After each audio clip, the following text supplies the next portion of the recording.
Punjabi radio USA ਸੁਣ ਰਹੇ ਸਾਰੇ ਸਰੋਤਿਆਂ ਨੂੰ ਪਿਆਰ ਸਤਿਕਾਰ ਸੈਨਿਕ ਕੀ ਜਿਹੀ ਸਤਿ ਸ੍ਰੀ ਅਕਾਲ ਸਭ ਨੂੰ ਜੀ ਨੂੰ ਆਖਦੇ ਹਾਂ ਸਰੋਤੇ ਪ੍ਰੋਗਰਾਮ ਅਪਡੇਟ ਅਮਰੀਕਾ ਦੇ ਸ਼ਾਮ ਦੇ ਬੁਲੇਟਿਨ 'ਚ ਸਵਾਗਤ ਹੈ। ਹਰਜੋਤ ਸਿੰਘ ਜੀ ਨੂੰ ਸਵਾਗਤ ਹੈ। ਸਤਿ ਸ੍ਰੀ ਅਕਾਲ। ਧੰਨਵਾਦ ਜੀ ਆਇਆਂ ਨੂੰ। ਸਤਿ ਸ਼੍ਰੀ ਅਕਾਲ। ਪੰਜਾਬੀ ਰੇਡੀਓ USA ਦੇ ਜਿੰਨੇ ਵੀ ਸਰੋਤੇ ਸਾਡੇ ਸਾਰੇ ਹੀ AM ਸਟੇਸ਼ਨ FM ਸਟੇਸ਼ਨ ਘਰਾਂ 'ਚ ਰੇਡੀਓ ਸੈਟਸ 'ਤੇ ਟੈਲੀਫੋਨ ਫੇਸਬੁੱਕ YouTube 'ਤੇ ਸੁਣ ਰਹੇ ਹੋ ਦੇਖ ਰਹੇ ਹੋ ਸਾਰਿਆਂ ਨੂੰ ਜੀ ਆਇਆਂ ਨੂੰ ਅਤੇ ਬਹੁਤ ਹੀ ਪਿਆਰ ਅਤੇ ਸਤਿਕਾਰ ਭਰੀ ਸਤਿ ਸ਼੍ਰੀ ਅਕਾਲ ਸਰੋਤਿਓ। ਅੱਜ ਜੁਲਾਈ ਦੀ 7 ਤਰੀਕ ਆ ਅਤੇ ਤੁਹਾਡੇ ਲਈ ਅੱਜ ਜਿਹੜਾ ਮੰਗਲਵਾਰ ਦਾ ਸ਼ਾਮ ਦਾ ਅਪਡੇਟ ਅਮਰੀਕਾ ਪ੍ਰੋਗਰਾਮ ਲੈ ਕੇ ਹਾਜ਼ਰ ਹੋਏ ਹਾਂ। ਪ੍ਰੋਗਰਾਮ ਸ਼ੁਰੂ ਕਰਨ ਤੋਂ ਪਹਿਲਾਂ ਸਾਡੇ ਅੱਜ ਦੇ ਸਪਾਂਸਰਸ ਦਾ ਧੰਨਵਾਦ ਕਰਦੇ ਜਾਈਏ। ਖਾਲਸਾ ਇੰਸ਼ੋਰੈਂਸ ਏਜੰਸੀ ਵਾਲੇ ਜਿਨ੍ਹਾਂ ਦੇ ਕੋਲੋਂ ਤੁਸੀਂ ਹਰ ਤਰੀਕੇ ਦੀ ਇੰਸ਼ੋਰੈਂਸ ਕਰਵਾ ਸਕਦੇ ਹੋ। ਇੰਸ਼ੋਰੈਂਸ ਬਾਰੇ ਪਤਾ ਕਰਨ ਲਈ call 408-272-2500। Amarjit Singh Fresno, Rajpal Singh, Kulwant Singh Brar Bakersfield, Avtar Singh Manzal Clovis, Manjit Singh Fremont, Makhan Singh Mann Wisconsin, Rajinder Singh Chauhan Bakersfield, Amandeep Singh Brar Virginia, Pawan Singh, Gaurav Singh Sahota Yuba City, Major Singh Sidhu Bakersfield, Jagtar Singh, Gulzar Singh Aulakh trucking Fresno. ਇਹਨਾਂ ਸਾਰਿਆਂ ਦਾ ਬਹੁਤ ਬਹੁਤ ਧੰਨਵਾਦ। ਜੇਕਰ ਤੁਸੀਂ ਜਾਂ ਕੋਈ ਹੋਰ ਕਾਰੋਬਾਰ ਇਸ ਪ੍ਰੋਗਰਾਮ ਨੂੰ ਸਪਾਂਸਰ ਕਰਨਾ ਚਾਹੁੰਦੇ ਹੋ ਸੰਪਰਕ ਕਰ ਸਕਦੇ ਹੋ ਨੰਬਰ 408-722-7698 ਦੇ ਉੱਤੇ। ਜੀ ਅੱਜ ਦੀਆਂ ਖਬਰਾਂ ਵੱਲ ਆਈਏ। ਅੱਜ ਪ੍ਰੈਜ਼ੀਡੈਂਟ ਡੋਨਲਡ ਟਰੰਪ ਨੇ ਜਿਹੜਾ ਆਫੀਸ਼ੀਅਲੀ ਲੈਟਰ UN ਨੂੰ ਲਿਖ ਦਿੱਤਾ ਆ ਵੀ ਅਸੀਂ WHO ਜਿਹੜੀ ਵਰਲਡ ਹੈਲਥ ਆਰਗੇਨਾਈਜੇਸ਼ਨ ਆ ਉਹਦੇ ਤੋਂ ਬਾਹਰ ਹੋਣ ਜਾ ਰਹੇ ਹੈਗੇ ਆ। ਉਸ ਲੈਟਰ ਦੇ ਵਿੱਚ ਉਹਨਾਂ ਨੇ ਲਿਖਿਆ ਵੀ ਜੁਲਾਈ 6, 2020 ਨੂੰ ਯੂਨਾਈਟਿਡ ਸਟੇਟਸ ਆਫ ਅਮਰੀਕਾ ਜਿਹੜਾ ਆ ਉਹਨਾਂ ਨੇ ਇਨਫੋਰਮ ਕਰ ਦਿੱਤਾ ਹੈ WHO ਜਿਹੜੀ ਆਰਗੇਨਾਈਜੇਸ਼ਨ ਆ ਵੀ ਅਸੀਂ ਜੁਲਾਈ 6, 2021 ਤੋਂ ਇਸ ਆਰਗੇਨਾਈਜੇਸ਼ਨ ਤੋਂ ਬਾਹਰ ਹੋ ਜਾਵਾਂਗੇ, ਕਿਉਂਕਿ ਇਹ ਕੋਈ ਰੂਲ ਸੀ ਜਿਹਦੇ ਮੁਤਾਬਕ 1 ਸਾਲ ਤੱਕ ਦਾ ਜਿਹੜਾ ਨੋਟਿਸ ਆ ਕਿਸੇ ਵੀ ਮੁਲਕ ਨੂੰ ਦੇਣਾ ਪੈਂਦਾ ਜੇ ਉਹਨਾਂ ਨੇ ਉਸ ਤੋਂ ਬਾਹਰ ਹੋਣਾ ਹੈਗਾ, ਪਲੱਸ ਉਹਨਾਂ ਦੇ ਜਿੰਨੇ ਵੀ ਡਿਊਜ਼ ਹੈਗੇ ਆ ਉਹ ਦੇਣੇ ਪੈਣੇ ਹੈਗੇ ਆ। 1948 ਦੇ ਵਿੱਚ US ਨੇ ਜੁਆਇਨ ਕੀਤਾ ਸੀ WHO ਨੂੰ। $198 ਮਿਲੀਅਨ ਹਜੇ USA ਦੀ ਜਿਹੜੀ ਆ ਅਨਪੇਡ ਜਿਹੜੀ ਮੈਂਬਰਸ਼ਿਪ ਆ ਉਹ ਰਹਿੰਦੀ ਹੈਗੀ ਆ। ਸੋ ਮਈ 29 ਨੂੰ ਪ੍ਰੈਜ਼ੀਡੈਂਟ ਡੋਨਲਡ ਟਰੰਪ ਨੇ ਅਨਾਊਂਸ ਕਰ ਦਿੱਤਾ ਸੀ ਵੀ WHO ਆਰਗੇਨਾਈਜੇਸ਼ਨ ਜਿਹੜੀ ਆ ਇਹ ਇੱਕ ਤਰ੍ਹਾਂ ਨਾਲ ਚਾਈਨਾ ਸੈਂਟਰਿਕ ਆ। ਸਾਨੂੰ ਹੀ ਨਹੀਂ ਕਹਿੰਦੇ ਵੀ ਪੂਰੇ ਦੁਨੀਆ ਨੂੰ ਇਹਨਾਂ ਨੇ ਧੋਖੇ ਦੇ ਵਿੱਚ ਰੱਖਿਆ ਜਦੋਂ ਚਾਈਨਾ ਤੋਂ ਕਰੋਨਾ ਵਾਇਰਸ ਫੈਲਣੀ ਸ਼ੁਰੂ ਹੋਈ ਹੈਗੀ ਆ। ਸੋ ਇਹਦੇ ਸੰਬੰਧ ਦੇ ਵਿੱਚ ਬਹੁਤ ਸਾਰੇ ਲੋਕ ਜਿਹੜੇ ਹੁਣ ਅਗੇਂਸਟ ਵੀ ਆ ਰਹੇ ਹੈਗੇ ਆ। ਅਮਰੀਕਨ ਮੈਡੀਕਲ ਐਸੋਸੀਏਸ਼ਨ ਜਿਹੜੇ ਕਹਿੰਦੇ ਆ ਵੀ ਅਸੀਂ ਜਿਹੜੀ ਆਊਟ ਹੋ ਰਹੇ ਹਾਂ ਇਹ ਇੱਕ ਠੀਕ ਗੱਲ ਨਹੀਂ ਹੈ। ਪਰ ਇੱਕ ਲੈਟਰ ਜਿਹੜਾ ਆ US ਕਾਂਗਰਸ ਨੂੰ ਡੇਟਡ ਜੂਨ 30 ਜਿਹੜਾ ਆ 750 ਦੇ ਕਰੀਬ ਐਕਸਪਰਟਸ ਨੇ ਜਿਹੜੇ ਗਲੋਬਲ ਹੈਲਥ ਅਤੇ ਇੰਟਰਨੈਸ਼ਨਲ ਉਹਨਾਂ ਨੇ ਲਿਖਿਆ ਸੀ ਵੀ ਵਿਦਡਰਾਲ ਕਰਨ ਦੇ ਨਾਲ ਬਹੁਤ ਸਾਰੇ ਲੋਕਾਂ ਦੀਆਂ ਜ਼ਿੰਦਗੀਆਂ ਚਲੇ ਜਾਣਗੀਆਂ ਅਤੇ ਇਹਦਾ ਜਿਹੜਾ ਖਾਸ ਕਰਕੇ ਪੈਂਡੈਮਿਕ ਦੇ ਦੌਰਾਨ ਇਹ ਨਹੀਂ ਕਰਨਾ ਚਾਹੀਦਾ। ਜੀ ਜੀ, ਚਾਈਨਾ ਤੋਂ ਸ਼ੁਰੂ ਹੋਇਆ ਨੋ ਡਾਊਟ ਇਹ ਫੈਲਿਆ, ਪਰ ਉਸ ਤੋਂ ਬਾਅਦ ਦੇ ਵਿੱਚ ਵੀ ਅਮਰੀਕਾ ਨੇ ਕਿੱਦਾਂ ਦੀ ਕਾਰਜਕਾਰੀ ਰਹੀ ਆ। ਹੁਣ ਸਾਰੀ ਜਿਹੜੀ ਸੁੱਟ ਆ ਉਹ ਇਕੱਲੀ ਚਾਈਨਾ ਦੇ ਉੱਤੇ ਸੁੱਟ ਕੇ ਵੀ ਜਿਹੜਾ ਉਹ ਸਰਦਾ ਨਹੀਂ ਆ। ਨਾਕਾਮੀਆਂ ਜਿਹੜੀਆਂ ਇੱਥੇ ਵੀ ਦੇਖਣ ਨੂੰ ਮਿਲੀਆਂ, ਚਲੋ ਉਹ ਉਹਨਾਂ ਨੂੰ ਜਿਹੜਾ ਖਾਮਿਆਜ਼ਾ ਜਿਹੜਾ ਉਹਨਾਂ ਦਾ ਜ਼ਰੂਰ ਭੁਗਤਣਾ ਚਾਹੀਦਾ, ਪਰ ਇੱਥੇ ਵੀ ਜਿਹੜਾ ਲੀਡਰਸ ਦੇ ਦੁਆਰਾ ਆ ਸਹੀ ਤਰੀਕੇ ਦੇ ਨਾਲ ਜਿਹੜੀ ਜਵਾਬਦੇਹੀ ਹੋਣੀ ਚਾਹੀਦੀ ਹੈ। ਹਾਲ ਦੀ ਘੜੀ ਵੀ ਰਾਸ਼ਟਰਪਤੀ ਟਰੰਪ ਕਰੋਨਾ ਵਾਇਰਸ ਦੇ ਉੱਤੇ ਜਿਹੜੇ ਸਵਾਲਾਂ ਦੇ ਜਵਾਬ ਜਾਂ ਉਸ ਦੇ ਉੱਤੇ ਕੋਈ ਟਿੱਪਣੀਆਂ ਜਿਹੜੀਆਂ ਉਹ ਨਹੀਂ ਕਰ ਰਹੇ। ਅੱਜ ਰਾਸ਼ਟਰਪਤੀ ਟਰੰਪ ਦੀ ਜਿਹੜੀ ਨੀਸ ਮੈਰੀ ਟਰੰਪ ਉਸ ਦੀ ਜਿਹੜੀ ਕਿਤਾਬ ਆ ਉਸ ਦੀਆਂ ਕੁਛ ਜਿਹੜੀਆਂ ਚੀਜ਼ਾਂ ਆ ਉਹ ਸਾਹਮਣੇ ਆ ਰਹੀਆਂ, ਜਿਸ ਦੇ ਵਿੱਚ ਉਸਨੇ ਇੱਕ ਹੋਰ ਨਵਾਂ ਕਥਿਤ ਜਿਹੜਾ ਦੋਸ਼ ਉਸ ਦੇ ਉੱਤੇ ਲਾਇਆ ਆ ਵੀ ਜਿਹੜੇ ਡੋਨਲਡ ਟਰੰਪ ਆ ਉਹਨਾਂ ਨੇ ਜਿਹੜਾ SAT ਐਗਜ਼ਾਮਸ ਆ ਉਸ ਦੇ ਵਿੱਚ ਕਿਸੇ ਹੋਰ ਨੂੰ ਪੈਸੇ ਦੇ ਕੇ ਆਪਣੀ ਜਗ੍ਹਾ ਟੈਸਟ ਦੇਣ ਦੇ ਲਈ ਜਿਹੜਾ ਉਹ ਘੱਲਿਆ ਸੀਗਾ। ਇਹ ਵੀ ਜਿਹੜੇ ਮੋਦੀ ਵਾਂਗੂ ਡਿਗਰੀ ਇਹਨਾਂ ਦੀਆਂ ਵੀ ਜਿਹੜੀਆਂ ਉਹ ਦਿਖਾਈਆਂ ਜਿਹੜੀਆਂ ਉਹ ਨਹੀਂ ਜਾਂਦੀਆਂ। ਸੋ ਕਿਤੇ ਨਾ ਕਿਤੇ ਹੋ ਸਕਦਾ ਦਾਲ 'ਚ ਕਿਤੇ ਕੋਈ ਜਿਹੜਾ ਕਾਲਾ ਮਾੜਾ ਜਿਹੜਾ ਹੋਵੇ, ਪਰ ਇਹ ਆਪਣੇ ਹੀ ਉਹਨਾਂ ਦੇ ਪਰਿਵਾਰ ਦੇ ਵਿੱਚੋਂ ਉਸ ਦੀ ਜਿਹੜੀ ਨੀਸ ਆ ਟਰੰਪ ਦੀ, ਉਸ ਨੇ ਹੁਣ ਕਈ ਤਰੀਕੇ ਦੇ ਜਿਹੜੇ ਕਥਿਤ ਦੋਸ਼ ਦਾਅਵੇ ਜਿਹੜੇ ਆ ਇਸ ਦੇ ਵਿੱਚ ਜਿਹੜੇ ਉਹ ਪੇਸ਼ ਕਰ ਰਹੀ ਆ। ਅਤੇ ਅਗਲੇ ਹਫਤੇ ਜਿਹੜੀ ਇਹ ਕਿਤਾਬ ਕਹਿੰਦੇ ਆ ਉਹ ਬਹੁਤ ਹੀ ਜ਼ਿਆਦਾ ਲੋਕਾਂ ਦੀ ਡਿਮਾਂਡ ਜਿਹੜੀ ਇਸ ਟਾਈਮ ਕਹਿੰਦੇ ਕਿਤਾਬ ਦੀ ਵਧੀ ਪਈ ਆ ਅਤੇ ਉਹ ਇਸ ਕਰਕੇ ਜਿਹੜੀ ਆ ਉਹ ਕਿਤਾਬ ਜਿਹੜੀ ਉਹ ਹੁਣ ਖਾਸੀ ਜ਼ਿਆਦਾ ਜਿਹੜੀ ਉਹ ਵਿਕੂਗੀ, ਕਿਉਂਕਿ ਆਪਾਂ ਦੇਖ ਰਹੇ ਹਾਂ ਵੀ ਇਸ ਟਾਈਮ ਜੇ ਪ੍ਰੋ ਟਰੰਪ ਆ ਅਤੇ ਐਂਟੀ ਟਰੰਪ ਵੀ ਕਾਫੀ ਜ਼ਿਆਦਾ ਉਹਨਾਂ ਦੇ ਜਿਹੜੇ ਹੈਗੇ ਆ ਉਹ ਇਸ ਚੀਜ਼ ਨੂੰ ਸਮਰਥਨ ਕਰ ਰਹੇ ਆ। ਜੀ ਅਗਲੀ ਖਬਰ ਅੱਜ FBI ਦੇ ਡਾਇਰੈਕਟਰ ਰੇ ਆ ਉਹਨਾਂ ਨੇ ਅਨਾਊਂਸ ਕੀਤਾ ਵੀ ਅੱਧੇ ਤੋਂ ਵੱਧ ਜਿਹੜੇ 5000 ਦੇ ਕਰੀਬ ਕਾਊਂਟਰ ਇੰਟੈਲੀਜੈਂਸ ਆਫੀਸਰਸ ਹੈਗੇ ਆ, ਉਹ ਚਾਈਨਾ ਨਾਲ ਰਿਲੇਟਡ ਕੇਸਿਸ ਦੇ ਉੱਤੇ ਵਰਕਆਊਟ ਕਰ ਰਹੇ ਹੈਗੇ ਆ। ਅਤੇ ਉਹਨਾਂ ਨੇ ਇਹ ਵੀ ਅਨਾਊਂਸ ਕੀਤਾ ਵੀ ਮੋਸਟ ਆਫ ਅਮੈਰੀਕਨ ਜਿਹੜੇ ਆ ਮੈਜੋਰਟੀ 'ਚ ਆ, ਉਹਨਾਂ ਦੀ ਇਨਫੋਰਮੇਸ਼ਨ ਆਲਰੇਡੀ ਜਿਹੜੀ ਆ ਚਾਈਨਾ ਦੇ ਕੋਲ ਚਲੇ ਗਈ ਆ। ਇਹਦੇ ਸੰਬੰਧ ਦੇ ਵਿੱਚ ਸਵੇਰੇ ਵੀ ਆਪਾਂ ਖਬਰ ਸਾਂਝੀ ਕੀਤੀ ਸੀ ਟਿਕਟੋਕ ਨੂੰ ਲੈ ਕੇ, ਅਤੇ ਹੋਰ ਕਈ ਸੋਸ਼ਲ ਮੀਡੀਆ ਦੇ ਉੱਤੇ ਜਿਹੜੀਆਂ ਚਾਈਨਾ ਦੀਆਂ ਐਪਸ ਆ ਉਹਨਾਂ ਨੂੰ ਬੰਦ ਕਰਨ ਦੀ ਗੱਲ ਜਿਹੜੀ ਆ secretary of state Mike Pompeo ਨੇ ਕੀਤੀ ਸੀ। ਸੋ ਚਾਈਨਾ ਅਤੇ USA ਦੇ ਵਿਚਾਲੇ ਜਿਹੜਾ ਹਰ ਰੋਜ਼ ਕੋਈ ਨਾ ਕੋਈ ਜਿਹੜਾ ਨਵਾਂ ਇਸ਼ੂ ਨਿਕਲਦਾ ਆ ਰਿਹਾ ਹੈਗਾ। ਕਹਿੰਦੇ ਵੀ 2014 ਦੇ ਵਿੱਚ ਚਾਈਨੀਜ਼ ਹੈਕਰਸ ਨੇ 21 ਮਿਲੀਅਨ ਲੋਕਾਂ ਦੇ ਜਿਹੜੇ ਰੈਕਰਡਸ ਆ ਉਹ ਚੋਰੀ ਕਰ ਲਏ ਸੀ। ਇਹ US office of personal management ਨੇ ਦੱਸਿਆ। ਜੀ, ਅਗਲੀ ਜਿਹੜੀ ਗੱਲ ਕਰਦੇ ਜਾਈਏ, ਇੱਕ ਬਲੂਮਿੰਗਟਨ ਇੰਡੀਆਨਾ ਤੋਂ ਖਬਰ ਆ ਰਹੀ ਆ। ਉੱਥੇ ਇੱਕ ਜਿਹੜੀ ਵੀਡੀਓ ਕੱਲ੍ਹ ਵਾਇਰਲ ਹੋਈ ਜਿਸ ਦੇ ਵਿੱਚ 5 ਜਿਹੜੇ ਗੋਰੇ ਮੂਲ ਦੇ ਲੋਕਾਂ ਨੇ ਇੱਕ ਕਾਲੇ ਮੂਲ ਦਾ ਜਿਹੜਾ ਉੱਥੇ ਸੀਗਾ ਉਹਨਾਂ ਨੇ ਕਨਫੈਡਰੇਟ ਫਲੈਗ ਜਿਹੜੇ ਆ ਨਾਲ ਆਪਣੇ ਲਾਏ ਹੋਏ ਸੀਗੇ, ਅਤੇ ਉਹਨਾਂ ਨੇ ਕਿਹਾ ਵੀ ਲਿਆ ਫਾਂਸੀ ਦਾ ਫੰਦਾ ਅਤੇ ਇਸ ਨੂੰ ਦਈਏ। ਸੋ ਜਿਸ ਤਰੀਕੇ ਦੇ ਨਾਲ ਪਹਿਲਾਂ ਜਿਹੜੇ ਅਫਰੀਕਨ ਅਮੈਰੀਕਨ ਡਿਸੈਂਟ ਦੇ ਲੋਕਾਂ ਦੀ ਲਿੰਚਿੰਗ ਜਿਹੜੀ ਉਹ ਕੀਤੀ ਜਾਂਦੀ ਸੀਗੀ, ਉਹ ਕਰ ਰਹੇ ਸੀ, ਉਸੇ ਤਰੀਕੇ ਦੀਆਂ ਜਿਹੜੀਆਂ ਧਮਕੀਆਂ ਆ ਉਹਨਾਂ ਨੇ ਜਿਹੜੀ ਆ ਇਸ ਬੰਦੇ ਨੂੰ ਦਿੱਤੀਆਂ। ਵੌਕਸ ਬੁੱਕਰ ਨਾਂ ਦਾ ਜਿਹੜਾ ਇਹ ਬੰਦਾ ਸੀਗਾ, ਅਤੇ ਉਸਨੇ ਬਾਅਦ ਦੇ ਵਿੱਚ ਇਹ ਆਖਿਆ ਵੀ ਇਸ ਤਰੀਕੇ ਦੇ ਨਾਲ ਉਹਨਾਂ ਨੇ ਮੈਨੂੰ ਲਿੰਚ ਕਰਨ ਦੀ ਜਿਹੜੀ ਉਹ ਧਮਕੀ ਦਿੱਤੀ ਸੀਗੀ, ਅਤੇ ਉਸੇ ਚੀਜ਼ ਦੇ ਖਿਲਾਫ ਪ੍ਰੋਟੈਸਟ ਹੋ ਰਹੇ ਸੀ। ਅਤੇ ਹੁਣ ਉਸੇ ਪ੍ਰੋਟੈਸਟ ਦੇ ਵਿੱਚ ਇੱਕ ਬੰਦੇ ਦੇ ਦੁਆਰਾ ਪ੍ਰੋਟੈਸਟਰਸ ਦੇ ਉੱਤੇ ਜਿਹੜੀ ਆ ਉਹ ਗੱਡੀ ਚਾੜ੍ਹ ਦਿੱਤੀ ਗਈ ਆ। ਸੋ ਇਸ ਅਟੈਂਪਟਡ ਲਿੰਚਿੰਗ ਦੇ ਖਿਲਾਫ ਇੰਡੀਆਨਾ 'ਚ ਪ੍ਰੋਟੈਸਟ ਹੋ ਰਹੇ ਸੀ, ਸੋ ਉਸ ਦੇ ਉੱਤੇ ਕਿਸੇ ਨੇ ਜਿਹੜੀ ਉਹ ਗੱਡੀ ਚਾੜ੍ਹ ਦਿੱਤੀ। ਆਪਾਂ ਦੇਖ ਰਹੇ ਹਾਂ ਇੱਕ ਜਿਹੜੇ ਆਈਸਿਸ ਵਾਲੇ ਜਾਂ ਹੋਰ ਜਿਹੜੇ ਅੱਤਵਾਦੀ ਆ ਉਹ ਇੱਕ ਗੱਡੀਆਂ ਦੇ ਨਾਲ ਜਿਹੜਾ ਮਾਰਨ ਦਾ ਸਹਾਰਾ ਲੈ ਰਹੇ ਆ, ਅਤੇ ਇੱਕ ਜਿਹੜਾ ਆਪਾਂ ਇਸ ਪਾਸੇ ਦੇਖ ਰਹੇ ਹਾਂ ਵੀ ਕਾਫੀ ਜ਼ਿਆਦਾ ਜਿਹੜੇ ਖਾਸ ਕਰਕੇ ਰਾਈਟ ਵਿੰਗ ਵਾਲੇ ਆ ਉਹਨਾਂ ਨੇ ਇਸ ਤੋਂ ਪਹਿਲਾਂ ਵੀ ਕਈ ਥਾਵਾਂ ਦੇ ਉੱਤੇ ਪ੍ਰੋਟੈਸਟਰਸ ਦੇ ਉੱਤੇ ਗੱਡੀਆਂ ਚਾੜ੍ਹੀਆਂ, ਅਤੇ ਇੱਕ ਵਾਰੀ ਫਿਰ ਉਹਨਾਂ ਨੇ ਇਹਨਾਂ ਪ੍ਰੋਟੈਸਟਰਸ ਦੇ ਉੱਤੇ ਗੱਡੀ ਜਿਹੜੀ ਉਹ ਚਾੜ੍ਹ ਦਿੱਤੀ।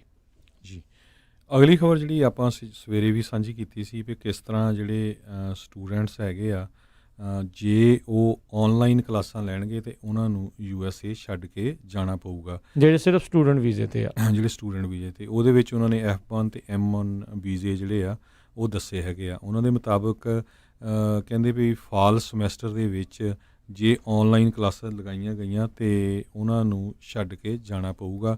ਆਈਸ ਨੇ ਨਵੀਆਂ ਗਾਈਡਲਾਈਨਸ ਇਸ਼ੂ ਕੀਤੀਆਂ। ਉਹਨਾਂ ਦੇ ਮੁਤਾਬਕ USA ਦੇ ਵਿੱਚ ਜੇ ਕੋਈ ਵੀ ਸਟੂਡੈਂਟ ਰਹਿਣਾ ਚਾਹੁੰਦਾ ਆ ਇਨ ਪਰਸਨ ਜਿਹੜੀਆਂ ਕਲਾਸਿਸ ਉਹਨਾਂ ਨੂੰ ਲਾਉਣੀਆਂ ਪੈਣਗੀਆਂ। ਸੋ ਕੁਛ ਕੁ ਯੂਨੀਵਰਸਿਟੀ ਜਿਹੜੀਆਂ ਆ ਉਹ ਟਰਾਈ ਕਰ ਰਹੀਆਂ ਜਿਹੜੀਆਂ ਇਨ ਪਰਸਨ ਕਲਾਸਿਸ ਸ਼ੁਰੂ ਕਰਨ ਦੇ ਲਈ ਵੀ, ਪਰ ਉਹ ਇਸ ਖਬਰ ਤੋਂ ਬਾਅਦ ਜਿਹੜੇ ਇੰਟਰਨੈਸ਼ਨਲ ਸਟੂਡੈਂਟਸ ਆ ਉਹ ਬਹੁਤ ਘਬਰਾਏ ਹੋਏ ਹੈਗੇ ਆ। ਜੀ, ਆਪਾਂ ਦੇਖ ਰਹੇ ਹਾਂ ਬੀਤੇ ਦਿਨਾਂ ਦੇ ਵਿੱਚ ਕਾਫੀ ਜ਼ਿਆਦਾ ਜਿਹੜੇ ਬਲੈਕ ਲਾਈਵ ਮੈਟਰ ਦੇ ਜਿਹੜੇ ਖਿਲਾਫ ਜਿਹੜੇ ਖਾਸ ਕਰਕੇ ਦੂਜੇ ਲੋਕ ਸੀਗੇ ਉਹਨਾਂ ਨੇ ਆਲ ਲਾਈਵ ਮੈਟਰਸ ਦੇ ਨਾਅਰੇ ਜਿਹੜੇ ਆ ਉਹ ਲਾਏ ਸੀਗੇ। ਹੁਣ ਬੀਤੇ ਦਿਨਾਂ ਦੇ ਵਿੱਚ ਟੈਕਸਸ ਦੀ ਇੱਕ 20 ਸਾਲਾ ਵਨੈਸਾ ਗਲੀਅਨ ਜਿਹੜੀ ਆਰਮੀ ਸਪੈਸ਼ਲਿਸਟ ਸੀਗੀ, ਜਿਹੜੀ ਕਿ ਅਪ੍ਰੈਲ ਦੇ ਵਿੱਚ ਲਾਪਤਾ ਸੀਗੀ ਆਰਮੀ ਪੋਸਟ ਤੋਂ, ਪਰ ਬਾਅਦ ਦੇ ਵਿੱਚ ਉਸ ਦੀ ਜਿਹੜੀ ਲਾਸ਼ ਕਹਿੰਦੇ ਆ ਉਹ ਬਰਾਮਦ ਹੋਈ ਸੀ, ਅਤੇ ਜਿਹੜੇ ਆਰਮੀ ਦੇ ਹੀ ਕੁਛ ਲੋਕਾਂ ਦੇ ਉੱਤੇ ਉਸ ਨੂੰ ਮਾਰਨ ਦੇ ਜਿਹੜੇ ਕੁਛ ਦੋਸ਼ ਜਿਹੜੇ ਉਹ ਲੱਗੇ ਸੀਗੇ, ਉਹ ਸਾਰੇ ਜਣੇ ਇਸ ਟਾਈਮ ਇਸ ਮੌਤ ਨੂੰ ਲੈ ਕੇ ਆਰਮੀ ਦੀ ਅਜੇ ਹੋਣ ਦੇ ਬਾਵਜੂਦ ਵੀ ਜਿਹੜੇ ਉਹ ਸਾਰੇ ਹੀ ਚੁੱਪ ਜਿਹੜੇ ਉਹ ਬੈਠੇ ਆ। ਰਾਈਟ ਨਾਓ ਕਿਤੇ ਨਾ ਕਿਤੇ ਇੱਦਾਂ ਲੱਗ ਰਿਹਾ ਵੀ ਉਹ ਵੀ ਕਦੀ ਕਿਤੇ ਹੀ ਜਿਹੜੇ ਆ ਉਹ ਬੋਲ ਰਹੇ ਨੇ।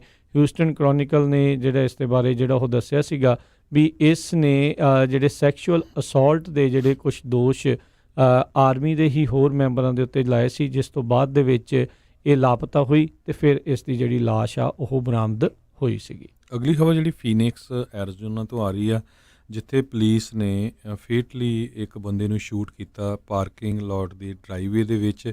ਹੁਣ FBI ਜਿਹੜੀ ਆ ਇਸ ਦੀ ਇਨਵੈਸਟੀਗੇਸ਼ਨ ਕਰ ਰਹੀ ਹੈਗੀ ਆ। ਕਹਿੰਦੇ ਪਈ ਪੁਲਿਸ ਵਾਲਿਆਂ ਨੇ ਕਾਰ ਦੇ ਉੱਤੇ ਆਪਣੀਆਂ ਗੰਨਾਂ ਜਿਹੜੀਆਂ ਕੱਸੀਆਂ ਹੋਈਆਂ ਸੀ। ਆਲੇ ਦੁਆਲੇ ਜਿਹੜੇ ਬਾਈਸਟੈਂਡਰ ਲੋਕ ਖੜ੍ਹੇ ਸੀ ਉਹਨਾਂ ਨੇ ਬਹੁਤ ਮਿੰਨਤਾਂ ਕੀਤੀਆਂ ਪੁਲਿਸ ਵਾਲਿਆਂ ਦੀਆਂ ਵੀ ਗੋਲੀ ਨਾ ਚਲਾਓ, ਪਰ ਸਟਿਲ ਪੁਲਿਸ ਵਾਲਿਆਂ ਨੇ ਗੋਲੀ ਚਲਾ ਕੇ ਇੱਕ ਨੌਜਵਾਨ ਜਿਸ ਦਾ ਨਾਂ ਬਾਅਦ ਦੇ ਵਿੱਚ ਜੇਮਜ਼ ਜੇ ਗਰਸੀਆ ਦੱਸਿਆ ਗਿਆ ਉਸ ਨੂੰ ਉੱਥੇ ਹੀ ਮਾਰ ਦਿੱਤਾ। ਹੁਣ ਫੀਨਿਕਸ ਦੀ ਜਿਹੜੀ ਸਿਟੀ ਕੌਂਸਲ ਆ ਉਹ ਇਸ ਦੇ ਵਿੱਚ ਇਨਵੋਲਵ ਹੋਈ। ਉਸ ਤੋਂ ਬਾਅਦ ਹੁਣ FBI ਜਿਹੜੀ ਆ ਉਹ ਇੰਡੀਪੈਂਡੈਂਟ ਸਿਵਲ ਰਾਈਟ ਇਨਵੈਸਟੀਗੇਸ਼ਨ ਕਰੂਗੀ। ਫੀਨਿਕਸ ਦੇ ਪੁਲਿਸ ਚੀਫ ਜੈਰੀ ਵਿਲੀਅਮਸ ਨੇ ਵੀ ਇਹ ਸਟੇਟਮੈਂਟ ਵਿੱਚ ਅਨਾਊਂਸ ਕੀਤਾ ਆ ਵੀ ਇਹ ਜਿਹੜੀ ਆ ਮਾੜੀ ਗੱਲ ਹੋਈ ਆ, ਅਤੇ ਕਹਿੰਦੇ ਵੀ ਜਿਹੜੇ ਜਿੰਨੇ ਵੀ ਬੋਡੀ ਕੈਮਰਾ ਵੀਡੀਓਜ਼ ਹੈਗੀਆਂ ਉਹ 10 ਤੋਂ ਲੈ ਕੇ 14 ਦਿਨਾਂ ਦੇ ਵਿੱਚ ਉਹ ਇਸ ਇਨਸੀਡੈਂਟ ਦੀਆਂ ਰਿਲੀਜ਼ ਕਰਨਗੇ। ਜੀ, ਅਗਲੀ ਜਿਹੜੀ ਹਰਜੋਤ ਸਿੰਘ ਜੀ ਕਰੋਨਾ ਵਾਇਰਸ ਦੇ ਨਾਲ ਇੱਕ ਖਬਰ ਆ, ਬੀਤੇ ਦਿਨੀ ਇੱਕ ਵੀਡੀਓ ਸਾਹਮਣੇ ਆਈ ਸੀਗੀ ਜਿਸ ਦੇ ਵਿੱਚ ਇੱਕ ਕਾਸਕੋ ਦੇ ਵਿੱਚ ਬੰਦਾ ਵਿਦਆਊਟ ਮਾਸਕ ਸੀਗਾ, ਉਹਨੂੰ ਕਹਿ ਰਿਹਾ, ਕੁਛ ਲੋਕ ਜਿਹੜੇ ਮਾਸਕ ਪਾਏ ਸੀਗੇ ਉਹਨੂੰ ਕਹਿ ਰਹੇ ਸੀ ਵੀ ਮੇਰੇ ਤੋਂ 6 ਫੁੱਟ ਦੂਰ ਰਵੇ, ਪਰ ਉਸ ਚਿੱਟੇ ਮੂਲ ਦੇ ਬੰਦੇ ਨੇ ਉਸ ਦੇ ਲਾਗੇ ਆ ਕੇ ਉਸ ਨੂੰ ਜਿਹੜਾ ਜਾਣਬੁੱਝ ਕੇ ਉੱਚਾ ਨੀਵਾਂ ਜਿਹੜਾ ਉਹ ਬੋਲਿਆ, ਉਹ ਜਿਹੜੀ ਉਸ ਦੀ ਗੱਲਬਾਤ ਵੀਡੀਓ ਦੇ ਵਿੱਚ ਰਿਕਾਰਡ ਹੋਈ, ਅਤੇ ਉਹ ਇੱਕ ਇੰਸ਼ੋਰੈਂਸ ਦੇ ਵਿੱਚ ਇੱਕ ਸੀਨੀਅਰ ਇੰਸ਼ੋਰੈਂਸ ਏਜੰਟ ਦੇ ਵਜੋਂ ਕੰਮ ਕਰਦਾ ਸੀਗਾ, ਅਤੇ ਅੱਜ ਇਹ ਖਬਰ ਆ ਰਹੀ ਆ ਵੀ ਉਸ ਨੂੰ ਉਸ ਕੰਪਨੀ ਨੇ ਉਸ ਪੋਸਟ ਤੋਂ ਲਾਹ ਦਿੱਤਾ ਆ। ਕਹਿੰਦੇ ਵੀ ਇਹ ਜਿਹੜਾ ਵਰਤਾਰਾ ਆ ਸਾਡੀ ਕੰਪਨੀ ਵਾਲੇ ਜਿਹੜੇ ਉਹ ਬਰਦਾਸ਼ਤ ਜਿਹੜੇ ਉਹ ਨਹੀਂ ਕਰਨਗੇ। ਜੇ ਅੱਜ ਦੇ ਜ਼ਮਾਨੇ ਦੇ ਵਿੱਚ ਵੀਡੀਓ ਦੇ ਉੱਤੇ ਚੀਜ਼ਾਂ ਜਿਹੜੀਆਂ ਨਾ ਰਿਕਾਰਡ ਹੋਣ ਤਾਂ ਇੱਦਾਂ ਲੱਗਦਾ ਵੀ ਬਹੁਤ ਸਾਰੇ ਅਜਿਹੇ ਲੋਕ ਨੇ ਉਹ ਉੱਥੋਂ ਬਚ ਕੇ ਜਿਹੜੇ ਉਹ ਨਿਕਲ ਸਕਦੇ ਸੀ ਜਾਂ ਨਿਕਲਦੇ ਰਹੇ ਨੇ। ਡੈਨੀਅਲ ਮੇਪਲਸ ਕਰਕੇ ਇਸ ਬੰਦੇ ਦਾ ਨਾਮ ਸੀਗਾ, ਇਹ ਫਲੋਰੀਡਾ ਦੇ ਇੱਕ ਕਾਸਕੋ ਦੇ ਵਿੱਚ ਸੀਗਾ। ਇਸ ਨੇ ਆਪਣੇ ਕਹਿ ਲਓ ਵੀ ਕਹਿੰਦੇ ਵੀ ਕੰਸੀਲਡ ਵੈਪਨ ਵੀ ਕਹਿੰਦੇ ਆ ਕਥਿਤ ਤੌਰ ਦੇ ਉੱਤੇ ਉਸਨੇ ਲਾਇਆ ਹੋਇਆ ਸੀਗਾ, ਅਤੇ ਉਹ ਦੂਜਿਆਂ ਨੂੰ ਧਮਕਾ ਰਿਹਾ ਸੀਗਾ, ਜਿਸ ਨੇ ਉਸ ਨੂੰ ਇੱਕ ਹਿਸਾਬ ਦੇ ਨਾਲ 6 ਫੁੱਟ ਦੂਰ ਰਹਿਣ ਦੇ ਲਈ ਕਿਹਾ ਸੀ ਕਿਉਂਕਿ ਉਸਨੇ ਮਾਸਕ ਨਹੀਂ ਸੀ ਪਾਇਆ। ਅਗਲੀ ਖਬਰ ਜਿਹੜੀ ਬੇ ਏਰੀਆ ਕੈਲੀਫੋਰਨੀਆ 'ਤੇ ਆ ਰਹੀ ਹੈ, ਕਹਿੰਦੇ ਕਿ ਸਿਲੀਕਨ ਵੈਲੀ ਦੇ ਵਿੱਚ ਜਿਹੜਾ ਫੇਸ ਮਾਸਕ ਪਾਉਣਾ ਜਿਹੜਾ ਆ ਉਹ ਈਵਨ ਦੋ ਇੱਕ ਤਰ੍ਹਾਂ ਨਾਲ ਪੋਲੀਟੀਕਲ ਵੈਪਨ ਹੀ ਬਣਿਆ। ਪਿਛਲੇ ਦਿਨਾਂ 'ਚ ਆਪਾਂ ਦੇਖਿਆ ਬਹੁਤ ਸਾਰੇ ਲੋਕ ਫੇਸ ਮਾਸਕ ਦੇ ਹੱਕ ਸੀ, ਬਹੁਤ ਸਾਰੇ ਅਗੇਂਸਟ ਵੀ ਸੀ, ਪਰ ਆਮ ਲੋਕ ਕਹਿੰਦੇ ਆ ਵੀ ਫੇਸ ਮਾਸਕ ਨੂੰ ਸਿਲੀਕਨ ਵੈਲੀ ਦੇ ਵਿੱਚ ਜਿਹੜਾ ਸਪੋਰਟ ਕਰ ਰਹੇ ਆ। ਮਹੀਨਿਆਂ ਤੋਂ ਬਾਅਦ ਬਹੁਤ ਸਾਰੀਆਂ ਛੋਟੇ ਛੋਟੇ ਬਿਜ਼ਨੈਸਿਸ, ਰੈਸਟੋਰੈਂਟ, ਕਾਫੀ ਸ਼ਾਪਸ ਓਪਨ ਹੋਈਆਂ ਹੈਗੀਆਂ। ਈਵਨ ਦੋ ਕਹਿੰਦੇ 80 ਡਿਗਰੀ ਤੱਕ ਦਾ ਟੈਂਪਰੇਚਰ ਸੀ, ਮੈਜੋਰਟੀ ਦੇ ਵਿੱਚ ਲੋਕਾਂ ਨੇ ਆਪਣੇ ਜਿਹੜੇ ਫੇਸ ਮਾਸਕ ਪਾਏ ਹੋਏ ਸੀ। ਸੋ ਸਿਟੀ ਕੌਂਸਲ ਨੇ ਵੀ ਸੈਨ ਹੋਜ਼ੇ ਦੀ ਨੇ ਪਿੱਛੇ ਮਈ ਮਹੀਨੇ ਦੇ ਵਿੱਚ ਵੋਟਿੰਗ ਕੀਤੀ ਸੀ ਇਸ ਮਾਮਲੇ 'ਤੇ, ਅਤੇ ਉਹਨਾਂ ਨੇ ਇਹ ਕਿਹਾ ਸੀ ਫੇਸ ਮਾਸਕ ਜਿਹੜਾ ਜ਼ਰੂਰੀ ਹੋਊਗਾ। ਸੋ ਜਦੋਂ ਵੀ ਤੁਸੀਂ ਕਿਸੇ ਬੈਂਕ, ਕਿਸੇ ਸਟੋਰ ਕਿਤੇ ਵੀ ਜਾਂਦੇ ਆ, ਫੇਸ ਮਾਸਕ ਜ਼ਰੂਰੀ ਆ, ਜਾਂ ਕਈ ਸਟੋਰਸ ਜਿਹੜੇ ਆ ਉਹਨਾਂ ਨੇ ਬਾਹਰ ਰੱਖੇ ਹੋ ਆ ਤਾਂ ਕਿ ਤੁਸੀਂ ਪਾ ਕੇ ਅੰਦਰ ਜਾ ਸਕੋ। ਕਹਿੰਦੇ ਈਵਨ ਇੱਕ ਸੈਨ ਹੋਜ਼ੇ ਸਿਟੀ ਦਾ ਕੌਂਸਲ ਮੈਂਬਰ ਜੌਨੀ ਖਾਮਿਸ ਵਿਤਨਾਮੀਜ਼ ਮੂਲ ਦਾ ਆ, ਉਹ ਕੰਜ਼ਰਵੇਟਿਵ ਲਾ ਮੇਕਰ ਹੈਗਾ, ਲਾਇਰ ਆ ਬਾਈ ਪ੍ਰੋਫੈਸ਼ਨ। ਉਸਨੇ ਪਹਿਲਾਂ ਕੁਐਸਚਨ ਕੀਤਾ ਸੀ ਸੈਨ ਹੋਜ਼ੇ ਵਾਲਿਆਂ ਨੂੰ ਵੀ ਕਾਹਦੇ ਤੁਸੀਂ ਫੇਸ ਕਵਰਿੰਗ ਰਿਕੁਆਇਰ ਕਰ ਰਹੇ ਆ। ਹੁਣ ਕਹਿੰਦੇ ਉਹ ਖੁਦ ਆਪ ਫੇਸ ਮਾਸਕ ਪਾ ਕੇ ਸਾਰੇ ਲੋਕਾਂ ਨੂੰ ਕਹਿ ਰਿਹਾ ਵੀ ਸਾਨੂੰ ਇਹ ਪ੍ਰੀਕਾਸ਼ਨ ਲੈਣੀਆਂ ਚਾਹੀਦੀਆਂ। ਜੀ, ਅਗਲੀ ਜਿਹੜੀ ਗੱਲ ਕਰਦੇ ਜਾਈਏ ਆਪਣੇ ਬੇ ਏਰੀਏ ਦੇ ਨਾਲ ਹੀ ਸੰਬੰਧਿਤ ਆ। ਸੈਂਟਾ ਕਲਾਰਾ ਕਾਊਂਟੀ ਦੀ ਜਿਹੜੀ ਰਿਕੁਐਸਟ ਸੀਗੀ, ਗੁਜ਼ਾਰਿਸ਼ ਸੀ, ਉਸ ਨੂੰ ਸੂਬੇ ਨੇ, ਕੈਲੀਫੋਰਨੀਆ ਨੇ ਮੰਨ ਲਿਆ ਆ ਵੀ ਉਹ ਰੀਓਪਨ ਕਰਨਾ ਚਾਹੁੰਦੇ ਨੇ ਬਿਜ਼ਨਸਿਸ ਨੂੰ। 13 ਜੁਲਾਈ ਤੋਂ ਕਾਫੀ ਜ਼ਿਆਦਾ ਜਿਹੜੇ ਹੋਰ ਬਿਜ਼ਨਸਿਸ ਆ ਉਹ ਓਪਨ ਹੋ ਸਕਦੇ ਨੇ। ਸੋਸ਼ਲ ਡਿਸਟੈਂਸਿੰਗ ਅਤੇ ਜਿਹੜੀਆਂ ਮਾਸਕ ਰਿਕੁਆਇਰਮੈਂਟਸ ਆ ਉਹਨਾਂ ਨੂੰ ਜੇ ਉਹ ਮੰਨਦੇ ਨੇ, ਜਿਨ੍ਹਾਂ ਦੇ ਵਿੱਚ ਬੜੇ ਚਿਰ ਤੋਂ ਬੰਦ ਹੋਏ ਨੇਲ ਅਤੇ ਹੇਅਰ ਸਲੂਨ, ਬਾਰਬਰ ਸ਼ਾਪਸ ਅਤੇ ਜਿਮ ਵੀ ਜਿਹੜੇ ਆ ਉਹ ਦੱਸੇ ਜਾ ਰਹੇ ਆ। ਕਹਿੰਦੇ ਵੀ ਜਿਹੜੇ ਹਾਈ ਰਿਸਕ ਮੰਨੇ ਜਾਣਗੇ ਉਹਨਾਂ ਨੂੰ ਹੀ ਜਿਹੜਾ ਰੀਓਪਨ ਕਰਨ ਤੋਂ ਜਿਹੜਾ ਮਨਾ ਹੋਊਗਾ, ਪਰ ਹਾਲ ਦੀ ਘੜੀ ਜਿਹੜਾ ਇਸ ਤਰੀਕੇ ਦੇ ਨਾਲ ਹੋ ਸਕਦਾ ਆ। ਕੱਲ੍ਹ ਆਪਾਂ ਦੇਖਿਆ ਸੀ, ਕੱਲ੍ਹ ਕੈਲੀਫੋਰਨੀਆ ਨੇ ਜਿਹੜੀ ਸੈਂਟਾ ਕਲਾਰਾ ਕਾਊਂਟੀ ਦੀ ਇਹ ਸਿਫਾਰਿਸ਼ ਸੀ ਉਸ ਨੂੰ ਇਨਕਾਰ ਕਰ ਦਿੱਤਾ ਸੀ, ਮਨਾ ਕਰ ਦਿੱਤਾ ਸੀ ਉਸ 'ਤੇ, ਪਰ ਅੱਜ ਉਹਨਾਂ ਨੇ ਉਹਨਾਂ ਦੀ ਇਸ ਸਿਫਾਰਿਸ਼ ਨੂੰ ਜਿਹੜਾ ਉਹ ਕਿਤੇ ਨਾ ਕਿਤੇ ਜਿਹੜਾ ਉਹ ਮੰਨਿਆ ਹੈਗਾ ਆ। ਬੈਕ ਐਂਡ ਫੋਰਥ ਕਾਫੀ ਜਿਹੜਾ ਸੈਂਟਾ ਕਲਾਰਾ ਕਾਊਂਟੀ ਦੇ ਸਟੇਟ, ਕੈਲੀਫੋਰਨੀਆ ਸਟੇਟ ਦੇ ਦਰਮਿਆਨ ਹੋਇਆ, ਅਤੇ ਉਸ ਤੋਂ ਬਾਅਦ ਦੇ ਵਿੱਚ ਹੀ ਇਹ ਜਾ ਕੇ ਜਿਹੜਾ ਹੁਣ ਖੁੱਲ੍ਹਣ ਜਾ ਰਿਹਾ ਆ। 5 ਜੂਨ ਤੋਂ ਆਊਟਡੋਰ ਡਾਈਨਿੰਗ ਸੈਂਟਾ ਕਲਾਰਾ ਕਾਊਂਟੀ ਦੇ ਵਿੱਚ ਜਿਹੜੀ ਉਹ ਸ਼ੁਰੂ ਹੋਈ ਸੀ, ਪਰ ਬੀਤੇ ਵੀਕਐਂਡ ਦੇ ਉੱਤੇ 4th of July ਵੀਕਐਂਡ ਦੇ ਉੱਤੇ ਮੋਰਗਨ ਹਿੱਲ ਅਤੇ ਗਿਲਰੋਏ ਦੇ ਵਿੱਚ ਕਈ ਜਿਹੜੇ ਰੈਸਟੋਰੈਂਟ ਓਨਰਸ ਆ ਉਹਨਾਂ ਨੂੰ ਸਟੇਟ ਰੈਗੂਲੇਟਰਸ ਦੇ ਦੁਆਰਾ ਵਾਰਨਿੰਗਸ ਜਿਹੜੀਆਂ ਆ ਉਹ ਦਿੱਤੀਆਂ ਗਈਆਂ ਵੀ ਤੁਸੀਂ ਜਿਹੜੇ ਸਟੇਟ ਆਰਡਰਸ ਨੂੰ ਵਾਇਲੇਟ ਜਿਹੜੇ ਉਹ ਕਰ ਰਹੇ ਹੋ। ਸੋ ਕਾਫੀ ਬਿਜ਼ਨਸਿਸ ਇਸ ਛੱਛੋਪਨ ਦੇ ਵਿੱਚ ਜ਼ਰੂਰ ਹੈਗੇ ਨੇ। ਕਾਊਂਟੀ ਕੁਛ ਕਹਿ ਰਹੀ ਹੈ, ਸਟੇਟ ਜਿਹੜੀ ਉਹ ਕਈ ਵਾਰੀ ਕੁਛ ਕਹਿ ਰਹੀ ਹੁੰਦੀ ਆ। ਅਗਲੀ ਖਬਰ ਵੱਲ ਚੱਲੀਏ ਜਿਹੜੀ ਡਾਓ ਜੋਨ ਇੰਡਸਟਰੀ ਨੂੰ ਲੈ ਕੇ ਆ। ਅੱਜ ਡਾਓ ਜੋਨ ਇੰਡਸਟਰੀਅਲ 200 ਤੋਂ ਵੱਧ ਪੁਆਇੰਟ ਥੱਲੇ ਗਿਆ। ਇਹ ਜਦੋਂ ਫੈਡਰਲ ਜਿਹੜੇ ਇਨਸਾਈਡਰ ਆ ਉਹਨਾਂ ਨੇ ਇਹ ਇੱਕ ਬਹੁਤ ਹੀ ਕਹਿੰਦੇ ਟਰਬਲਿੰਗ ਸਟੇਟਮੈਂਟ ਇਸ਼ੂ ਕੀਤੀ, ਜਿਹਦੇ ਵਿੱਚ ਕਿਹਾ ਵੀ economy the recovery levelling of ਹੋ ਰਹੀ ਆ, ਵੀ ਇੱਕ ਤਰ੍ਹਾਂ ਨਾਲ ਫਲੈਟ ਚੱਲ ਰਹੀ ਆ, ਹੁਣ ਜਿੰਨੀ ਕੁ ਹੋਣੀ ਸੀ ਹੋ ਗਈ, ਘਟ ਰਹੀ ਹੈ। Federal reserve bank of Atlanta ਦੇ ਪ੍ਰੈਜ਼ੀਡੈਂਟ ਰਾਫੇਲ ਬੋਸਟਿਕ ਉਹਨਾਂ ਨੇ ਅੱਜ ਸਵੇਰੇ ਸਟੇਟਮੈਂਟ ਦਿੱਤੀ। ਉਹ ਤੋਂ ਬਾਅਦ ਜਿਹੜੀ ਸਟਾਕ ਮਾਰਕੀਟ ਆ ਕਾਫੀ ਥੱਲੇ ਗਈ। ਅਤੇ ਇੱਦਾਂ ਹੀ ਜੇ ਇਕੋਨਮੀ ਦੀ ਗੱਲ ਕਰਦੇ ਜਾਈਏ, ਜਿਹੜਾ ਲੈਵਾਈ ਸਟੋਰਸ ਹੈਗੇ ਆ ਉਹਨਾਂ ਦੀ ਸੇਲ ਜਿਹੜੀ ਆ 62% ਦੂਜੇ ਕੁਆਟਰ ਦੇ ਵਿੱਚ ਘਟ ਗਈ ਹੈਗੀ ਆ। 62% ਬਹੁਤ ਜ਼ਿਆਦਾ ਫਿਗਰ ਹੁੰਦਾ। ਉਹਨੂੰ ਦੇਖਦੇ ਹੋਏ ਲੇਵਾਈਜ਼ ਸਟੋਰ ਨੇ 15% ਦੇ ਕਰੀਬ ਜਿਹੜੀ ਉਹਨਾਂ ਦੀ ਗਲੋਬਲ ਕਾਰਪੋਰੇਟ ਵਰਕਫੋਰਸ ਆ, ਜਿਹੜੇ ਆਪਣੇ ਉਹਨਾਂ ਦੇ ਇੰਪਲਾਈ ਆ, ਉਹਨਾਂ ਨੂੰ ਉਹ ਕੱਟ ਕਰਨ ਜਾ ਰਹੇ ਆ, ਜਿਹੜਾ ਕਿ ਟੋਟਲ 700 ਦੇ ਕਰੀਬ ਬਣਦੇ ਹੈਗੇ। ਸੋ 700 ਦੇ ਕਰੀਬ ਲੇਵਾਈ ਸਟ੍ਰੌਸ ਦੀ ਕੰਪਨੀ ਜਿਹੜੀ ਆ ਉਹ ਆਪਣੇ ਇੰਪਲਾਈਆਂ ਦੀ ਜੋਬ ਕੱਟ ਕਰਨ ਜਾ ਰਹੇ ਆ। ਜੀ, ਉੱਧਰ ਰਾਸ਼ਟਰਪਤੀ ਟਰੰਪ ਨੇ ਕੱਲ੍ਹ ਪਰਸੋਂ ਟਵੀਟ ਕੀਤਾ ਸੀ ਆਲ ਸਕੂਲਸ ਮਸਟ ਓਪਨ, ਅਤੇ ਕਹਿੰਦੇ ਟਰੰਪ ਐਡਮਿਨਿਸਟ੍ਰੇਸ਼ਨ ਦੇ ਅਧਿਕਾਰੀਆਂ ਦੇ ਦੁਆਰਾ ਕਾਫੀ ਲੋਕਲ ਅਧਿਕਾਰੀਆਂ ਦੇ ਉੱਤੇ ਪ੍ਰੈਸ਼ਰ ਪਾਇਆ ਜਾ ਰਿਹਾ ਵੀ ਇਨ ਪਰਸਨ ਲਰਨਿੰਗ ਐਟ ਸਕੂਲ ਆ ਉਸ ਨੂੰ ਜਲਦ ਤੋਂ ਜਲਦ ਜਿਹੜਾ ਉਹ ਸ਼ੁਰੂ ਕੀਤਾ ਜਾਵੇ। ਹਾਲ ਦੀ ਘੜੀ ਵੀ ਇਸ ਨੂੰ ਲੈ ਕੇ ਕਾਫੀ ਜ਼ਿਆਦਾ ਜਿਹੜਾ ਵਿਵਾਦ ਆ, ਬਹੁਤ ਸਾਰੇ ਹੌਟਸਪੌਟ ਥਾਵਾਂ ਦੇ ਉੱਤੇ ਜਿਹੜੇ ਉੱਥੋਂ ਦੇ ਮੇਨ ਹੈਲਥ ਆਫਿਸਰਸ ਹੈਗੇ ਨੇ ਉਹ ਜਿਹੜੇ ਆ ਉਹ ਇਸ ਦੇ ਬਾਰੇ ਇਨਕਾਰੀ ਨੇ। ਉਹ ਇਸ ਚੀਜ਼ ਨੂੰ ਨਹੀਂ ਚਾਹੁੰਦੇ ਵੀ ਇਨ ਪਰਸਨ ਜਿਹੜੀ ਸਕੂਲ ਲਰਨਿੰਗ ਆ ਉਹ ਹਾਲ ਦੀ ਘੜੀ ਜਿਹੜੀ ਉਹ ਸ਼ੁਰੂ ਹੋਵੇ। ਜੇ ਕਹਿੰਦੇ ਵੀ ਜਿੱਥੇ ਜਿੱਥੇ ਵੀ ਉਹ ਚਾਹ ਰਹੇ ਨੇ ਉੱਥੇ ਕਾਫੀ ਘੱਟ ਸੰਖਿਆ ਦੇ ਵਿੱਚ ਉਹ ਕਹਿੰਦੇ ਆ ਵੀ ਬੱਚੇ ਜਿਹੜੇ ਉਹ ਆਉਣ। ਆਪਾਂ ਦੇਖ ਰਹੇ ਵੀ ਕਾਫੀ ਵੱਡੀਆਂ ਯੂਨੀਵਰਸਿਟੀਆਂ ਤੋਂ ਲੈ ਕੇ ਹੋਰ ਕਈ ਕਾਲਜਿਸ ਨੇ ਜਿਹੜੀ ਆਉਣ ਵਾਲੇ ਸਮੇਂ ਦੇ ਵਿੱਚ ਔਨਲਾਈਨ ਕਲਾਸਾਂ ਦੇ ਉੱਤੇ ਜਿਹੜਾ ਉਹ ਜ਼ਿਆਦਾ ਜ਼ੋਰ ਦਿੱਤਾ ਹੋਇਆ ਆ। ਇੱਕ ਅਮਰੀਕਾ ਦੇ ਰੀਓਪਨ ਹੋਣ ਦੇ ਵਿੱਚ ਬਹੁਤ ਵੱਡੀ ਰੁਕਾਵਟ ਆ, ਕਿਉਂਕਿ ਇਸ ਟਾਈਮ ਬਹੁਤ ਸਾਰੇ ਜਿਹੜੇ ਮੈਜੋਰਟੀ ਲੋਕ ਅਜਿਹੇ ਨੇ ਜਿਹੜੇ ਕਿ ਆਪਣੇ ਬੱਚਿਆਂ ਦੇ ਲਈ ਬੇਬੀ ਸਿਟਰ ਜਿਹੜਾ ਉਹ ਅਫੋਰਡ ਨਹੀਂ ਕਰ ਸਕਦੇ। ਜੇ ਬੇਬੀ ਸਿਟਰ ਅਫੋਰਡ ਨਹੀਂ ਕਰ ਸਕਦੇ, ਉਹ ਬੱਚਿਆਂ ਨੂੰ ਛੱਡ ਕੇ ਕਿਸੇ ਪਾਸੇ ਉਹ ਜਾ ਨਹੀਂ ਸਕਦੇ, ਅਤੇ ਉਹ ਕੰਮਾਂ ਦੇ ਉੱਤੇ ਉਹਨਾਂ ਦੇ ਲਈ ਜਾਣਾ ਵੀ ਜਿਹੜਾ ਬਹੁਤ ਜ਼ਿਆਦਾ ਮੁਸ਼ਕਿਲ ਆ, ਨਾਮੁਮਕਿਨ ਵਰਗੇ ਹੀ ਜਿਹੜੇ ਉਹ ਹਾਲਾਤ ਆ। ਸੋ ਅਮਰੀਕਾ ਦੀ ਇਕੋਨਮੀ ਨੂੰ ਕਿਤੇ ਨਾ ਕਿਤੇ ਜੇ ਰੁਕ ਰਿਹਾ ਆ, ਇਹਦੇ ਵਿੱਚ ਇੱਕ ਬੱਚੇ ਡੇ ਕੇਅਰ ਇੱਕ ਬਹੁਤ ਵੱਡਾ ਜਿਹੜਾ ਇੱਕ ਹਿੱਸਾ ਹੈਗਾ ਆ। ਅਤੇ ਸਕੂਲ ਇੱਕ ਬਹੁਤ ਵਧੀਆ ਸਾਧਨ ਹੁੰਦਾ ਆ ਡੇ ਕੇਅਰ ਦਾ, ਪਰ ਉੱਥੇ ਕਰੋਨਾ ਵਾਇਰਸ ਦੇ ਰਿਸਕ ਦੇ ਕਰਕੇ ਉਹ ਚਾਂਸ ਜਿਹੜੇ ਬੱਚਿਆਂ ਦੀ ਜ਼ਿੰਦਗੀ ਦੇ ਨਾਲ ਜਿਹੜਾ ਕਈ ਥਾਵਾਂ ਦੇ ਉੱਤੇ ਜਿਹੜਾ ਨਹੀਂ ਲੈਣਾ ਚਾਹੁੰਦੇ। ਪਰ ਟਰੰਪ ਪ੍ਰਸ਼ਾਸਨ ਜਿਹੜਾ ਉਹ ਇਸ ਟਾਈਮ ਜ਼ੋਰ ਪਾ ਰਿਹਾ ਆ ਵੀ ਜਲਦ ਤੋਂ ਜਲਦ ਜਿਹੜੇ ਸਕੂਲ ਆ ਉਹ ਮੁੜ ਦੁਬਾਰਾ ਜਿਹੜੇ ਉਹ ਚਾਲੂ ਹੋ ਜਾਣ। ਅਗਲੀ ਖਬਰ ਸੈਕਰਾਮੈਂਟੋ ਏਰੀਏ 'ਤੇ ਆ ਰਹੀ ਹੈ, ਜਿੱਥੇ PPP ਲੋਨ ਦੀ ਜੇ ਗੱਲ ਕਰਦੇ ਜਾਈਏ 7700 ਦੇ ਕਰੀਬ ਸੈਕਰਾਮੈਂਟੋ ਦੀਆਂ ਜਿਹੜੀਆਂ ਕੰਪਨੀਜ਼ ਹੈਗੀਆਂ, ਚਾਹੇ ਉਹ ਸਮਾਲ ਆ ਵੱਡੀਆਂ ਆ, ਕਹਿੰਦੇ ਉਹਨਾਂ ਨੇ PPP ਲੋਨਸ ਰਿਸੀਵ ਕੀਤੇ ਆ। ਕਈ ਜਿਹੜੀਆਂ ਵੱਡੀਆਂ ਕੰਪਨੀਆਂ ਹੈਗੀਆਂ ਕੰਸਟਰਕਸ਼ਨ ਦੇ ਵਿੱਚ, ਹੈਲਥ ਕੇਅਰ ਇੰਡਸਟਰੀ ਦੇ ਵਿੱਚ, ਉਹਨਾਂ ਨੇ 5 ਮਿਲੀਅਨ ਤੋਂ ਲੈ ਕੇ 10 ਮਿਲੀਅਨ ਤੱਕ ਦੇ ਵੀ ਜਿਹੜੇ ਲੋਨ ਆ ਉਹ PPP ਤੋਂ ਪ੍ਰਾਪਤ ਕੀਤੇ ਹੈਗੇ ਆ। ਜੀ, ਇਸੇ ਜਿਹੜਾ ਆਪਾਂ ਜਿਹੜੇ ਸਕੂਲਾਂ ਦੀ ਗੱਲ ਨਾਲ ਹੀ ਗੱਲ ਕਰਦੇ ਜਾਈਏ, ਟੈਕਸਸ ਐਜੂਕੇਸ਼ਨ ਏਜੰਸੀ ਆ, ਉਹਨਾਂ ਨੇ ਕਹਿੰਦੇ ਆ ਵੀ ਇਸ ਸਾਲ ਜਿਹੜਾ ਆ ਰਿਹਾ ਅਕੈਡਮਿਕ ਈਅਰ ਹੈਗਾ ਆ ਉਸ ਦੇ ਵਿੱਚ ਰਿਮੋਟ ਲਰਨਿੰਗ ਨੂੰ ਇਜਾਜ਼ਤ ਦੇ ਦਿੱਤੀ ਆ। ਟੈਕਸਸ ਐਜੂਕੇਸ਼ਨ ਦੇ ਕਮਿਸ਼ਨਰ ਮਾਈਕ ਮੋਰਥ ਉਹਨਾਂ ਨੇ ਅੱਜ ਜਿਹੜੀ ਇਸ ਸਟੇਟਮੈਂਟ ਦੇ ਵਿੱਚ ਇਸ ਗੱਲ ਦੀ ਜਿਹੜੀ ਉਹ ਪੁਸ਼ਟੀ ਆ ਉਹ ਕੀਤੀ ਹੈਗੀ ਆ। ਇੱਕ ਪਾਸੇ ਆਪਾਂ ਦੇਖ ਰਹੇ ਹਾਂ ਵੀ ਜਿੱਦਾਂ ਆਪਾਂ ਦੱਸ ਕੇ ਹਟੇ ਹਾਂ ਵੀ ਟਰੰਪ ਐਡਮਿਨਿਸਟ੍ਰੇਸ਼ਨ ਸਾਰੇ ਸਕੂਲਾਂ ਨੂੰ ਓਪਨ ਕਰਨ ਬਾਰੇ ਸੋਚ ਰਿਹਾ ਆ। ਇਹ ਇੱਕ ਰੈੱਡ ਸਟੇਟ ਦੇ ਵਿੱਚ ਉੱਥੋਂ ਦੇ ਹੀ ਜਿਹੜੇ ਸਕੂਲ ਦੇ ਕਮਿਸ਼ਨਰ ਆ ਉਹ ਇਸ ਚੀਜ਼ ਦੇ ਲਈ ਆਗਿਆ ਦੇ ਰਹੇ ਨੇ ਵੀ ਕਿਤੇ ਨਾ ਕਿਤੇ ਜਿਹੜੀ ਆ ਉਹ ਰਿਮੋਟ ਲਰਨਿੰਗ ਜਿਹੜੀ ਆ ਹੋਣੀ ਚਾਹੀਦੀ ਹੈ, ਕਿਉਂਕਿ ਜੇ ਬੱਚੇ ਇਸ ਦੇ ਕਾਰਨ ਪ੍ਰਭਾਵਿਤ ਹੋਣੇ ਜ਼ਿਆਦਾ ਸ਼ੁਰੂ ਹੋ ਗਏ ਤਾਂ ਇਹ ਇਹਨਾਂ ਦੇ ਲਈ ਕਾਫੀ ਜ਼ਿਆਦਾ ਇੱਕ ਬੈਕਫਾਇਰ ਕੰਮ ਕਰ ਸਕਦਾ ਹੈ। ਜੀ, ਅਗਲੀ ਖਬਰ ਇੱਕ ਵਿਨੀਪੈਗ ਤੋਂ ਆ ਰਹੀ ਆ, ਜਿੱਥੇ ਕਿ ਇੱਕ ਪੰਜਾਬੀ ਨੌਜਵਾਨ ਨੇ ਕਹਿੰਦੇ ਵੀ ਬਹੁਤ ਹੀ ਬਹਾਦਰੀ ਵਾਲਾ ਕੰਮ ਕੀਤਾ। ਟਾਇਰਾਂ ਦੀ ਕੰਪਨੀ ਵਿੱਚ ਇਹ ਕੰਮ ਕਰਨ ਵਾਲਾ ਨੌਜਵਾਨ ਰਣਜੀਤ ਸਿੰਘ ਮਲਹਾਂਸ ਕਹਿੰਦੇ ਵੀ ਪੈਟਰੋ ਕੈਨੇਡਾ ਦੇ ਕੋਲ ਦੀ ਇੱਕ ਕਾਰ ਲੰਘ ਰਹੀ ਸੀ, ਜਿੱਥੋਂ ਇੱਕ ਲੜਕੀ ਨੇ ਸ਼ੀਸ਼ੇ ਦੇ ਵਿੱਚੋਂ ਹੱਥ ਨਾਲ ਇਸ਼ਾਰਾ ਕੀਤਾ ਅਤੇ ਉਹ ਸ਼ਸ਼ੋਪੰਜ ਪੈ ਗਿਆ ਵੀ ਕੀ ਕਰਨਾ ਚਾਹੀਦਾ ਆ।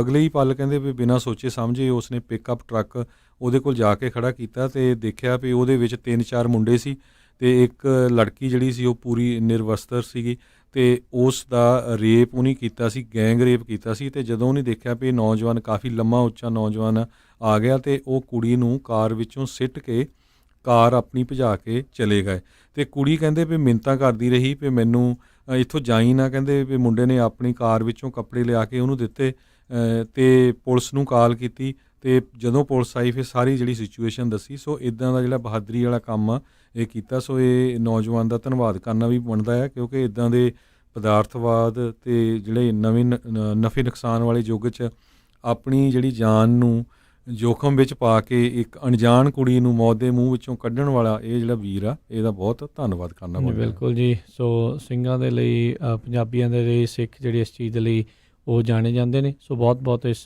ਵੀਰ ਦਾ ਜਿਹੜਾ ਉਹ ਧੰਨਵਾਦ। ਅਤੇ ਇੰਸ਼ਾਅੱਲਾ ਇੱਦਾਂ ਦੇ ਹੀ ਸਾਰੇ ਨੌਜਵਾਨ ਆਪਣੇ ਜਿਹੜੇ ਉਹ ਹੋਣ, ਇੱਦਾਂ ਦੀ ਹੀ ਸੋਚ ਜਿਹੜੇ ਆ ਸਾਰੇ ਜਿਹੜੇ ਉਹ ਰੱਖਣ। ਇੱਕ ਪਾਸੇ ਆਪਾਂ ਦੇਖ ਰਹੇ ਹਾਂ ਵੀ ਇਸ ਟਾਈਮ ਕੈਨੇਡਾ ਦੇ ਵਿੱਚ ਹੀ ਕਾਫੀ ਜ਼ਿਆਦਾ ਰੌਲਾ ਰੱਪਾ ਜਿਹੜਾ ਸੈਕਸ਼ੂਅਲ ਅਬਿਊਜ਼ ਦਾ ਲੈ ਕੇ ਮਿਊਜ਼ਿਕ ਇੰਡਸਟਰੀ ਦੇ ਕੁਝ ਲੋਕਾਂ ਦੇ ਵੱਡੇ ਨਾਮ ਜਿਹੜੇ ਆ ਉਸ ਦੇ ਵਿੱਚ ਚਰਚਾ ਦਾ ਵਿਸ਼ਾ ਜਿਹੜੇ ਉਹ ਬਣ ਰਹੇ ਨੇ। ਅਤੇ ਇੱਧਰ ਜਿਹੜੇ ਇਸਨੇ ਇੱਕ ਚੰਗਾ ਕੰਮ ਵੀ ਜਿਹੜਾ ਉਹ ਕੀਤਾ ਆ। ਸੋ ਆਪਾਂ ਨੂੰ ਅਜਿਹੇ ਲੋਕਾਂ ਨੂੰ ਉਹਨਾਂ ਦੇ ਵੱਲ ਜਿਹੜਾ ਉਹ ਦੇਖਣ ਦੀ ਜਿਹੜੀ ਜ਼ਰੂਰਤ ਆ, ਜਿਹੜੇ ਚੰਗੇ ਕਾਰਜ ਕਰਦੇ ਨੇ ਅਤੇ ਜਿਨ੍ਹਾਂ ਦਾ ਨਾਮ ਫਿਰ ਰਹਿੰਦੀ ਦੁਨੀਆ ਤੱਕ ਜਿਹੜਾ ਉਹ ਸਾਰੇ ਜਾਣੇ ਉਹ ਯਾਦ ਰੱਖਦੇ ਨੇ। ਅਤੇ ਹਰਜੋਤ ਸਿੰਘ ਜੀ, ਸਮਾਂ ਆਪਣੇ ਅੱਜ ਦੇ ਪ੍ਰੋਗਰਾਮ ਦਾ ਜਿਹੜਾ ਇੱਥੇ ਹੀ ਜਿਹੜਾ ਉਹ ਸਮਾਪਤੀ ਦੇ ਵੱਲ ਆ। ਜਾਂਦੇ ਜਾਂਦੇ ਜਿਹੜਾ ਜੀ ਆਪਣੇ ਸਰੋਤਿਆਂ ਨੂੰ ਦੱਸਦੇ ਜਾਈਏ, ਇੱਕ $US ਦੀ ਕੀਮਤ 74 ਰੁਪਏ 83 ਪੈਸੇ ਜਿਹੜੇ ਆ ਭਾਰਤੀ ਰੁਪਈਏ ਦੇ ਮੁਕਾਬਲੇ ਜਿਹੜੀ ਆ ਉਹ ਰਹੀ। ਇੱਕ $US ਦੀ ਕੀਮਤ $1.36 ਜਿਹੜੀ ਆ ਉਹ ਕੈਨੇਡੀਅਨ ਡਾਲਰ ਦੇ ਜਿਹੜੀ ਆ ਉਹ ਰਹੀ ਹੈਗੀ ਆ। ਅਤੇ ਡਾਓ ਜੋਨਸ ਦਾ ਜਿੱਦਾਂ ਤੁਸੀਂ ਦੱਸਿਆ ਅੱਜ 200 ਨਹੀਂ, ਇਨਫੈਕਟ ਹਰਜੋਤ ਸਿੰਘ ਜੀ 396 ਪੁਆਇੰਟ ਜਿਹੜੀ ਮਾਰਕੀਟ ਆ ਉਹ 1.5% ਜਿਹੜੀ ਉਹ ਡਿੱਗੀ ਹੈ। ਨੈਸਡੈਕ ਦੇ ਵਿੱਚ ਵੀ 90 ਪੁਆਇੰਟ ਦੀ ਗਿਰਾਵਟ ਆਈ ਆ। S&P ਦੇ ਵਿੱਚ ਵੀ 34 ਪੁਆਇੰਟ ਦੀ ਜਿਹੜੀ ਗਿਰਾਵਟ ਦੇਖੀ ਗਈ ਆ। ਸੋਨੇ ਦੀ ਕੀਮਤ $1,805 ਜਿਹੜੀ ਆ ਪ੍ਰਤੀ ਆਉਂਸ ਜਿਹੜੀ ਉਹ ਰਹੀ ਆ ਜੀ। ਅਤੇ ਇੱਥੇ ਹੀ ਜਿਹੜਾ ਆਪਣਾ ਹਰਜੋਤ ਸਿੰਘ ਜੀ ਅੱਜ ਦੇ ਪ੍ਰੋਗਰਾਮ ਦੀ ਸਮਾਪਤੀ ਆ। ਮਿਲਾਂਗੇ ਅਗਲੀ ਵਾਰ। ਉਦੋਂ ਤੱਕ ਲਈ ਮੇਰੇ ਰਾਜਕਰਮਵੀਰ ਸਿੰਘ ਵੱਲੋਂ, ਮੇਰੇ ਹਰਜੋਤ ਸਿੰਘ ਵੱਲੋਂ ਤੁਹਾਨੂੰ ਸਾਰਿਆਂ ਨੂੰ ਸਤਿ ਸ਼੍ਰੀ ਅਕਾਲ। ਸੁਣਦੇ ਰਹੋ Punjabi radio USA।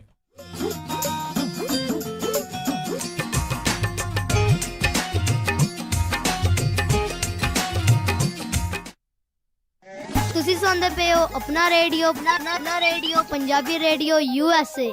Punjabi radio USA।